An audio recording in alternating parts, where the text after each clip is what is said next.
Okay guys, meron na naman kaming gagawin dito na sharp. So ang issue dito guys, kapag ginagamit, nagkakaroon ng A2 error, no?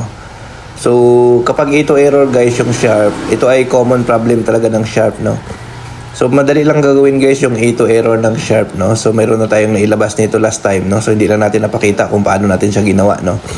So ngayon, ituturo ko sa inyo kung paano ito gagawin.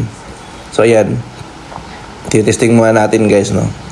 So ang issue kasi guys kapag A2 error sa ganitong model ay yung sa pinto, no, yung kanyang door switch or door sensor, or yun po ang tawag natin, no, door switch, no. So yan. So ngayon turo ko sa inyo kung paano ito gawin, no. Kung paano solusyonan yung A2 error ng isang Sharp automatic washing machine. So basic lang naman ito guys. No, lalo na sa mga ganito guys, common issue ito, no. So ang ito kasi sa pintuan yan, no. So yung mga ganitong model kasi habang tumatagal, nagkakaroon siya ng A2 error, no, lalo na pag naka 2 to 3 years na kayo. Nagkakaroon yan ng error, no. So common yan, common sa mga Sharp, no. So yun. So testingin muna natin to guys, tapos maya-maya lang ay ituro ko sa inyo kung paano gawa ng paraan yung A2 error, no. So yan. So titesting muna natin sa spin. So ayan guys, ito working siya ngayon, gumagana siya. Pero ang sabi ng ating customer ay every time na naglalabas sila ay nagkakaroon talaga siya ng A2 error. Ayan. So titesting natin, okay naman siya, no. So pag iangat natin guys, lalabas yung A2. So ayan, no. Yan. Pag nakaangat, nag-i-A2 siya, yun, no.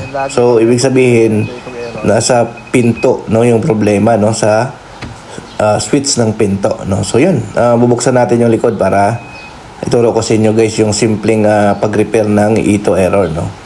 So yan, so buksan natin to. Ayan. So yung mga basic na lang siguro tuturo na natin yan, no, sa mga customer para ma-DIY na lang nila kasi nga basic lang naman eh. Minsan kasi pagka ginawa mo tapos ganun lang kadali, biglang nagtatampo si customer, no? Sabihin ganun lang tapos ganun na kagad yung bayad, no? So yan. So yun, no, ito ay ayan, buksan niyo lang to. Ayan, pag nabuksan niyo na yan guys,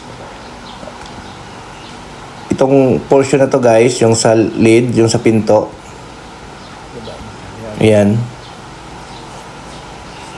So yan guys, titingnan namin guys yung sa lid, no, yung sa pinto. Kung lumalapat siya, no. Ayan. So ito guys, yung area na yan. Ang gagawin nyo lang guys, tulak nyo lang pababa yan. Ayan, tutulak nyo lang. Yan. Yan, tutulak nyo lang pababa. No? Kasi yan po ay sa katagalan nakaangat-angat. Nagkakaroon siya ng lost contact. Hindi siya nagkukontak kapag na tinatamaan siya ng pintuan. So tutulak nyo lang yan siya pababa, no? So yun. Pero kapag ganoon pa rin, kahit tinulak nyo na siya pababa, nagkakaroon pa rin siya ng error. Ibig sabihin, tawag na kayo ng technician, no, para magawa na yung A2 error nyo. So, tutulak nyo lang yan guys, no. Yun po yung pinaka-first remedy para lang mawala yung A2 error na yan, no. So, pero kapag ganun pa rin, kahit tinulak nyo na pababa, nagkakaroon pa rin siya ng error, ayun, tumawag na kayo ng technician, no. So, yun, no. So, yun, basic lang ito guys, yung A2 error, no. So, sigurado marami na naman magagalit sa atin dito, no. Pero ito kasi basic lang to guys, no. So, pwede na natin to ituro talaga kasi nga, pag once na sinervice mo ito, tapos ginawa mo lang ganun lang, magtatampo pa si customer sa'yo. Sabihin, ganun lang yung ginawa, ganun na kagad yung singil. Kasi nga, mahal talaga ang service fee pagdating sa mga automatic washing machine. So, yun. Okay? No? So, basic lang ito gawin guys, yung A2 error ng Sharp. Okay? Thank you.